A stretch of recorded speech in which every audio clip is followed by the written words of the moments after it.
OK, voici comment faire l'étude d'une fonction, puis en même temps une révision de tout le chapitre de ce qu'on a vu dans ça.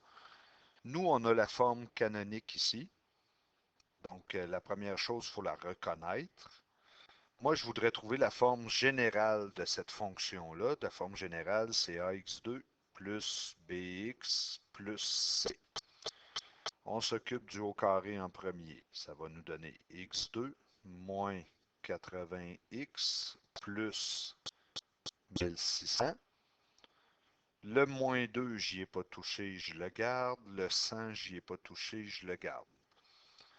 Ensuite, on va faire moins 2 fois chacun de ceux-là. Ça va nous donner moins 2x2 plus 160x moins 3200. Mais j'ai encore mon 100 qui est encore là, faut pas que je l'oublie.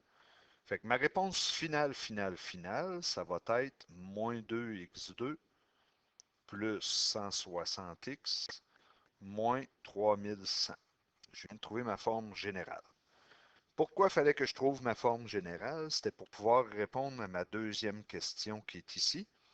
F de x égale 0. Qu'est-ce que je cherche? Je cherche pour quel x que le y va valoir 0. Donc, moi, je cherche moins 2x2 plus 160x moins 3100. Quand est-ce que ça va valoir 0?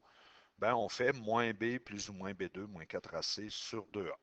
Donc, ça va nous donner moins 160 plus ou moins racine de b2 160 au carré moins 4 fois moins 2 fois moins 3100. On ne peut pas sauter ben d'étapes. Divisé par 2a, moins 4. On va continuer notre démarche. Je ne la fais pas au complet. C'est à toi de la faire aussi. Donc, on va trouver avec ça nos deux zéros qui sont, je vais prendre ma calculatrice pour te les donner, ce ne sera pas long.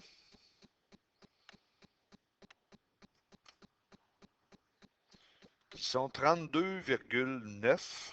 Là, tu peux regarder d'autres nombres à virgule, mais moi, c'est ça que j'ai calculé, là, c'est assez, 32,9. Puis 47,1. Donc, on a trouvé nos deux zéros. À quoi ils servent ces deux nombres-là? Ben, c'est nos abscisses à l'origine. Donc, on en avait besoin de toute façon pour faire notre problème. Fait que je viens de trouver mes abscisses à l'origine, puis je vais les écrire là. 32,9 et 47,1. Quelle autre affaire que je peux faire avec ça? Je peux venir les mettre dans mon plan cartésien. 32,9, 47,1. 47,1 il est ici. 32,9 il est ici. Il y a un autre point que je peux placer dans mon dessin, c'est le sommet de ma parabole. Parce que moi, je vais te le montrer ici, j'avais x, j'avais la forme canonique. Fait que là, j'ai moins 40 plus 100.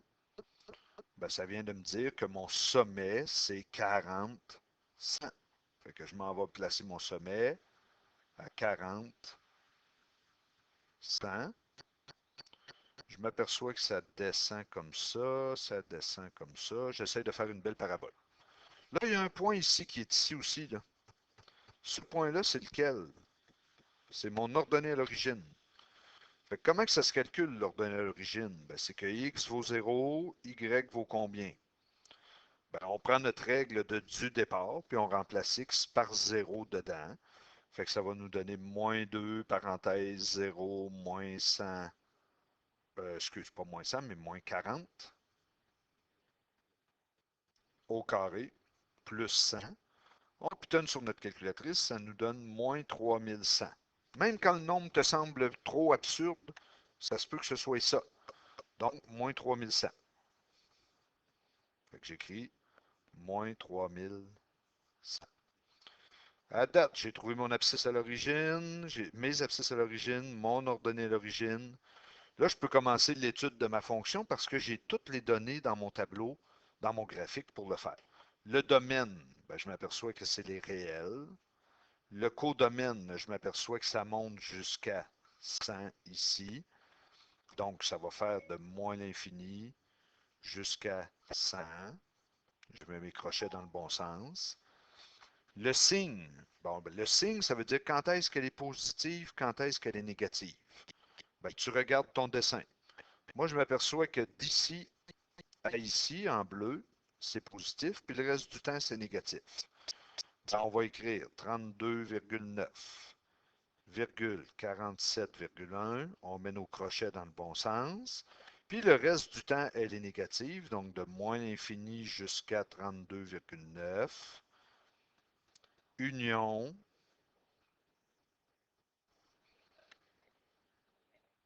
47,1 jusqu'à plus l'infini. Je viens de faire le signe. Il me reste à faire la variation de ma fonction. La variation, c'est quoi quand on va voir dans nos feuilles? C'est quand est-ce qu'elle est croissante, quand est-ce qu'elle est décroissante. Regarde le dessin ici. Moi, je vois que d'ici, le noir, jusqu'à ici. Jusqu'à ici, ça monte. Et ensuite, ça descend.